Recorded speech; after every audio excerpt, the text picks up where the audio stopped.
How do you know when a ship is sinking? This may seem like a silly question because the signs are obvious. The hull has been breached.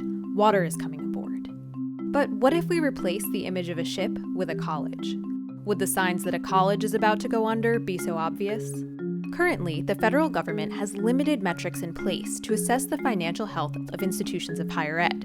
And the main metric for determining the stability of a college, known as the Financial Responsibility Composite Score, does a pretty poor job of telling us if colleges are really financially stable. Right now, composite scores are supposed to take a yearly look at a college's financial statements to judge if the school is financially sound enough to remain open. But they've been widely criticized for not doing enough to protect students from sudden school closures. In fact, financial responsibility scores have only predicted half of all college closures in the last decade. And even worse, many colleges have been deemed financially responsible right up until the day they closed. This failure is partly because the financial scores are backward-looking. They consider the financial conditions of institutions in prior years and do little to consider their health in the present day. That's like basing a bill of good health on a physical you had a few years ago.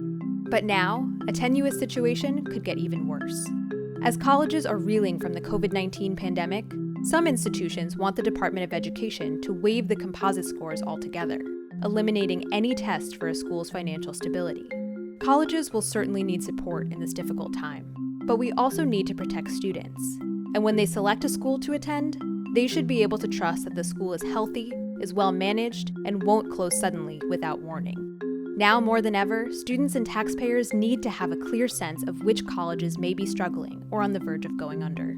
To protect students now in this time of crisis and for years to come, Congress needs to strengthen financial responsibility scores so they better reflect fiscal health, and require additional financial metrics from federally funded institutions to ensure they are fiscally sound.